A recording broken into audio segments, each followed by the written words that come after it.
Okay.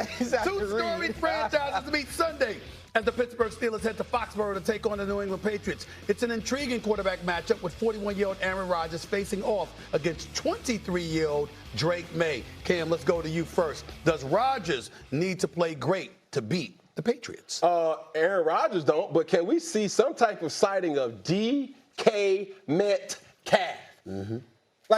My question for the Pittsburgh Steelers has been consistent over these last 2 to 3 weeks, and it's just been, I don't think Aaron Rodgers have enough amenities in his apartment complex, in his place of residency, or at his disposal to be able to really do real damage, in the AFC North, and that's a little alarming to me.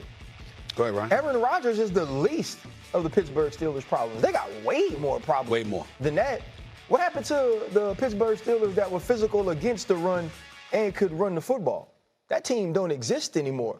And when you got Highsmith and Hayward and TJ Watt, when you have all those people that play in the first 2 weeks, what's going on? Then Herbig comes in and replaces Highsmith. On the back end or at the second level, you got Patrick Queen. You went out and paid him money. Peyton Wilson, he was the best run linebacker in college football 2 years ago. When does he step up? You go and pay all of these guys on the back end. I see Jalen Ramsey week after week make plays. I watch Darius Slay lock down. We got to find a way to make some plays. You look at Aaron Rodgers, he throws the interception in the end zone. Calvin Austin turns upfield, and he interrupts what was supposed to be a pass to Pat Freiermuth. Aaron Rodgers, in my opinion, has showed up better this year in these first 2 games than anyone could have expected of him. We need Arthur Smith to step up. We need Terrell Austin to step up. We need Mike Tomlin to step up. There's supposed to be a standard that is kept and a standard of excellence that is expected each and every week. And this team did not live up to that last week against Seattle. Mike Tomlin came, took the job in Pittsburgh, said, go, run the ball, stop the run. He said, run it, stop the run. And the Steelers have given up about 150 yards per game, rushing the ball, and on top of it all, they're giving up over 30 in both games. I'm not happy. I'm not happy right now, but I'll be nice because you said the best. I'll be nice for now.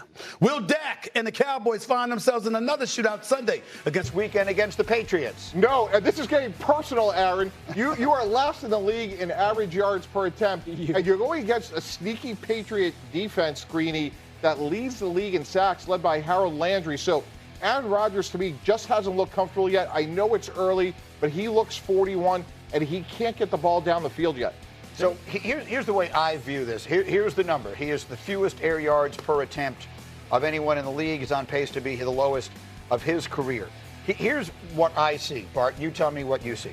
Week 1 against the Jets, they needed him to bail them out, and he did. He threw 4 touchdowns. Last weekend, we thought to ourselves, this is a season in which Aaron is going to have to just play above average quarterback, and the rest of the team will lift him. Well, the rest of the team is sinking. The defense is terrible. They can't stop the run. They can't run the ball. I think to ask Aaron Rodgers to be the MVP of the league, which is what he would need to be if they play like this, is unreasonable. So do you think he and they bounce back? I think they do. I mean, I think we have to give a lot of credit to Seattle. I think a lot of people, because they're on the West Coast, we have that East Coast bias. We don't realize just how special what Seattle has been building out there for the last couple of years. On their defense. On their different side of the ball. I think we'll have a greater appreciation for them at the end of the season. Like, listen, Aaron Rodgers is going to figure it out, and they're still trying to mesh this philosophy between Arthur Smith's way of going about offense and Aaron Rodgers, and that takes time. Why do we give everybody else grace? I just think Mike T hates Aaron Rodgers. Why is it so personal? We'll hash that part of it out later. But the Steeler defense, like, who are they and what have they done with the Pittsburgh Steelers as we have known them since the 1970s? Well, you said who are they? They're a defense that have not shown up in 2025 yet. Right. And check this tape out. This very first drive for the Seattle Seahawks. You know with Clint Kubiak, you're going to get the run game, you're going to get play action, you're going to get naked bootlegs. Here's a wide open crosser. Somebody has to take him, but nobody takes him. Give me a second, Bart. I'm doing a tape. Now you have a post route by Jackson Smith-Njigba. This is late in the fourth quarter against Jalen Ramsey, a guy that they traded for, right? Big play. Now, this third play really bothers me. This is 3rd and goal from the 19-yard line. They're going to run a little toss sweep to the running back right here, Kenneth Walker III. Nobody touches him, and he walks into the end zone untouched. listen, I promise you, I've never seen a defense by the Pittsburgh Steelers look this atrocious. What do we say about the Steelers right now, Peter? Well, we talk about how the Chiefs are going to get reinforcements and the Bills are without Ed Oliver. And oh my gosh, look what the Dolphins are going to get back on the defensive back.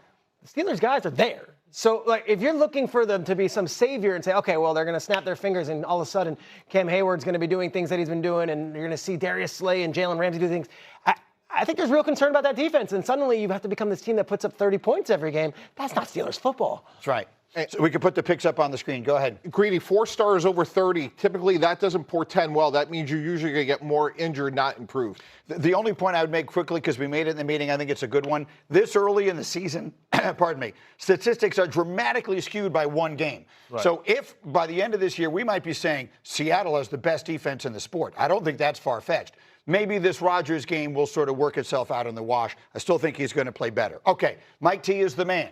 Let's go to Rodgers' successor in Green Bay. Mike T is the man to tell us whether or not Jordan Love is the best quarterback in the NFC. Absolutely he is, Greeny. He's leading the conference. Actually, he's leading the whole league in yards per attempt, and that's without Christian Watson. So, as Peter just mentioned, is the team getting better or worse? Christian Watson's going to come back. Jaden Reed is hurt, but they have a multitude of weapons, including Tucker Kraft, Romeo Doubs, all these other players, Greeny. They could run the ball with Josh Jacobs. This is the best offense and the best quarterback. Yeah, the defense is what's going to carry them this season. I really, truly believe that. Jordan Love doesn't have to be Superman, doesn't have to do all these incredible things. I would argue, though, if you're looking at the entire conference, I still believe Jared Goff can throw the rock. I still believe Jalen Hurts brings something. You got Matthew Stafford, and oh yeah, Jaden Daniels will be healthy. I don't know if I put Jordan Love as number 1 in that conversation. It's not even close. Like, he's able to be reckless like that because he has that defense behind him. Yeah, he throws up a lot of long balls, right? And but he's not playing at a high level. He misses way too many throws for us to crown him as the number 1 quarterback in the NFC. Or even in the I didn't even mention Baker, who's been playing better than Jordan Love. That was Baker's my next pick. Baker Mayfield, the way he's played, leading his team to 2 touchdown drives, week 1 and also week 2. Offensive line. Do not exclude Baker Mayfield from this conversation. Okay, I want to get to the last one. I wanted to save time for this one. This is my favorite of them all. Because, Mike T., you loved Justin Herbert coming out in the draft so much that I referred to him at times as your adoptive son. So the final piece of this one is, Mike T. is the man to tell us if the Chargers are the best team in the AFC. They are, Greeny. Right now, they absolutely are. They've allowed the fewest points in the NFL on defense. Dayan Henley's becoming a star. But on this side of the ball, Greeny, look how productive and athletic Justin Herbert is running the ball, and he's throwing the ball. Greg Roman has totally changed this offense. He's playing at an MVP level. I know it's only through 2 games, but when you have a young athletic quarterback and the defense has allowed the fewest points, you're talking about a very complete team, Bart. They legit? Yeah, they're legit, but we got to stop with this flavor of the month stuff, right? It's only been 2 games. You know what I mean? I think it's disrespectful to the Buffalo Bills and it's disrespectful to the Baltimore Ravens, who is not new to this. They're true to this. And they have quarterbacks on the other side that you can argue. You don't even have to argue is better than Justin Herbert, as good as he's played. I think, Greg Roman has taken the governor off, and the addition of Keenan Allen now really allows them to be able to throw the ball as well. Last year it was just a run-based offense. This year it's a full, complete offense. I was on the sidelines for Monday night's game. A lot of people were asleep because it was late and it was on the East Coast. It's 1 a.m. What they have on defense, up front, they have 3 different 300-pounders. Yes. And you cannot run on them. They are just clogs. And then their linebacker core is sideline to sideline. They've got a really good defensive backfield. Jesse Minter and Navarro Bowman, who is the linebackers coach, have these guys dialed in that it gives them the ability to maybe Greg Roman could be a little different on offense.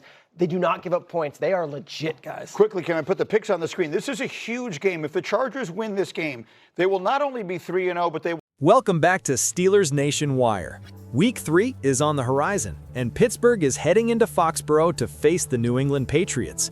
After 2 games, there are more questions than answers, but there is also growing promise. Today, we'll break down what to expect, what Pittsburgh must do to win, and why, despite early miscues, the Steelers have every reason to believe this is the game that could swing momentum in their favor. First, what we know about the Patriots. New England, under Mike Vrabel's new coaching staff, has already shown some shifts in philosophy. They've alternated between man and blitz-heavy looks and zone pressure, adapting scheme based on opponent.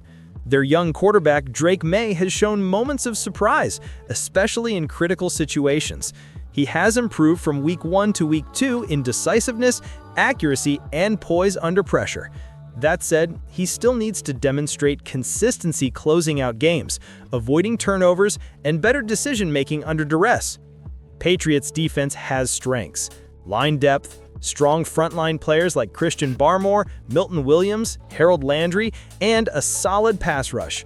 But weaknesses exist. Their linebackers have had trouble with missed tackles and coverage assignments. Christian Ellis and Robert Spillane have been among the league's worst in tackling efficiency. Tackling fundamentals may be a weak link. Also, Christian Gonzalez, their young star corner, is working back from injury, which may limit New England in certain packages. Now, turning to the Steelers. Pittsburgh has been under fire for defensive struggles so far. After 2 games, the defense has allowed too many big plays, has been penalized, and had issues in both run and pass coverage consistency. The coordinator, Terrell Austin, did not pull punches recently, calling portions of the defense bad following the loss to Seattle. But there are some signs of improvement. The front 7 is showing more effort. Players are being held to higher accountability. Aaron Rodgers has voiced belief in the running game and in the offensive line's ability to improve. Though rushing numbers are low, among the worst in the league, the commitment to run and establish ground control could open up bigger opportunities downfield.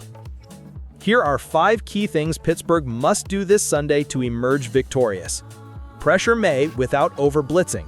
May has shown comfort when blitzed, quick releases and mobility that can negate extra rushers. The Steelers need to vary looks, keep disguise, but avoid leaving too many one-on-one matchups downfield.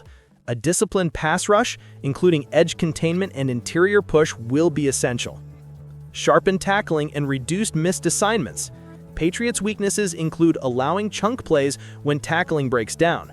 Pittsburgh's defense has suffered from similar issues. If the Steelers bring cleaner form and reduce breakdowns, they can take advantage, especially in second-level coverage and in run fits, where discipline matters. Establish the run game and give Rodgers time. The ground attack has been subpar through 2 games, but if Pittsburgh can leverage Jaylen Warren and Kenneth Gainwell, even short runs or misdirection, it will force safeties down and open up playing space for Metcalf, Calvin Austin, and others. Also, protecting Rodgers up front, not just giving up sacks, but preventing consistent pressure will be crucial. Limit mistakes and penalties. New England will try to force turnovers and capitalize on opponent errors. Giving up field position, false starts, miscommunication, these are the kinds of errors Pittsburgh must minimize.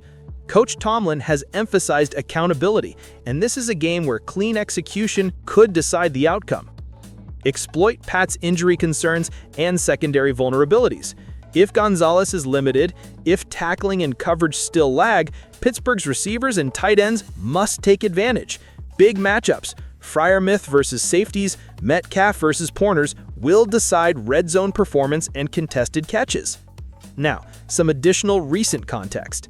Pittsburgh has signed Jabril Peppers, a veteran safety, to fill in as Deshaun Elliott is out with an MCL sprain. Peppers brings experience, ball skills, and familiarity with tough competition, which boosts the secondary. Also, Coach Tomlin expressed confidence in the offensive line's long-term trajectory, even though early grades have been poor. He believes the group can improve with more consistent reps, improved technique, and better continuity. So where does that leave us? Yes, the Steelers have had rough patches, and the Patriots are no lightweight opponent, especially at home. But what Pittsburgh has going for it is hunger, awareness of shortcomings, willingness to adjust, and enough talent to make the plays when it matters. Rodgers' experience, the defensive coaching adjustments, added veteran depth, and the already in-place core of playmakers give the Steelers more upside than many expect. Conclusion: this is a matchup Pittsburgh can win. If they execute the fundamentals, tackling, minimizing penalties, protecting their QB, and mix up their offensive attack, they can upset the narrative. This could be a turning point. A win in New England would boost confidence, establish momentum, and prove that the Steelers aren't just talking a rebuild, they're building something real. Steelers Nation, I want to know what you think. Can Pittsburgh take down the Patriots in Foxborough? What changes do you believe are must-haves for this game? Drop your opinion in the comments, hit like if you believe the Steelers have what it takes, and make sure to subscribe so you never miss a Steelers Nation Wire update.